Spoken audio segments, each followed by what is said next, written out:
Pero darating daw ba sa punto na marireveal naman ako sino yung mga talagang mas malaki daw yung kinikita, yung mga nasa likod nila na mas powerful. Darating daw ba sa ganung punto? Well, alam mo, sa tingin ko talagang ito yung ano yung naging notorious yung nabanggit ni Senator Lacson, yung Bulacan and yung po doon sa Mindoro, talagang grabe ho ang pagkakalagay ng pondo at doon po nagkaroon ng mga dito mga ghost and substandard projects. Kaya nga gusto ko sana na talagang matumbok ang mga tao, mga DPWH officials dito at para naman mawala kung pinagdududahan na merong mga nasa likuran, mga be it legislators or even higher people, ay siguro tayo na lang natin. Ako nga, I'm in favor of a third party, yung Truth Commission, dahil talagang grabe na po ito. Talagang scandalous, very brazen. Ako po, I would support that, no? Para po mawala yung duda kasi parang ang hirap naman nung iniimbestigahan mo yung sarili mo. Ika nga, kung mo po yung both houses of Congress, ako po, pabor na lang po na magkaroon ng Truth Commission, no? So, yun lang. Dapat, unang-una, dapat may ma-prosecute na mga corrupt officials na talaga. Sana may kahihinatnan to kasi talagang I think people are hungry for blood.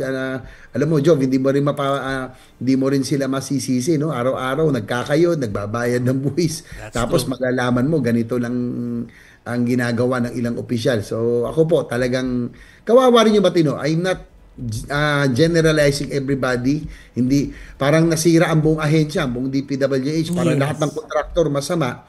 Ang tingin ko yung nagsasagaw kasi mahirap talaga in reality yung paggagawa ng ghost projects napakahirap nun, no?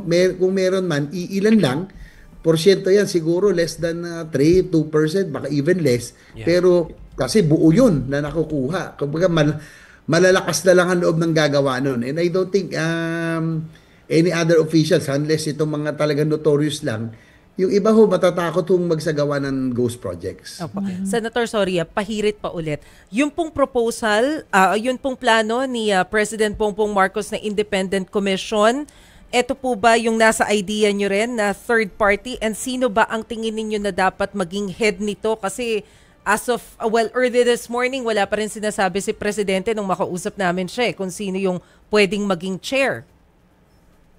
Well, yan po yung Independent Truth Commission. I will support that, no? Siguro maganda diyan mga retired justices, no? Yung mga luminaries, yung mga may magandang track record, of course, yung mga people of integrity, members of the church, civil society, siguro.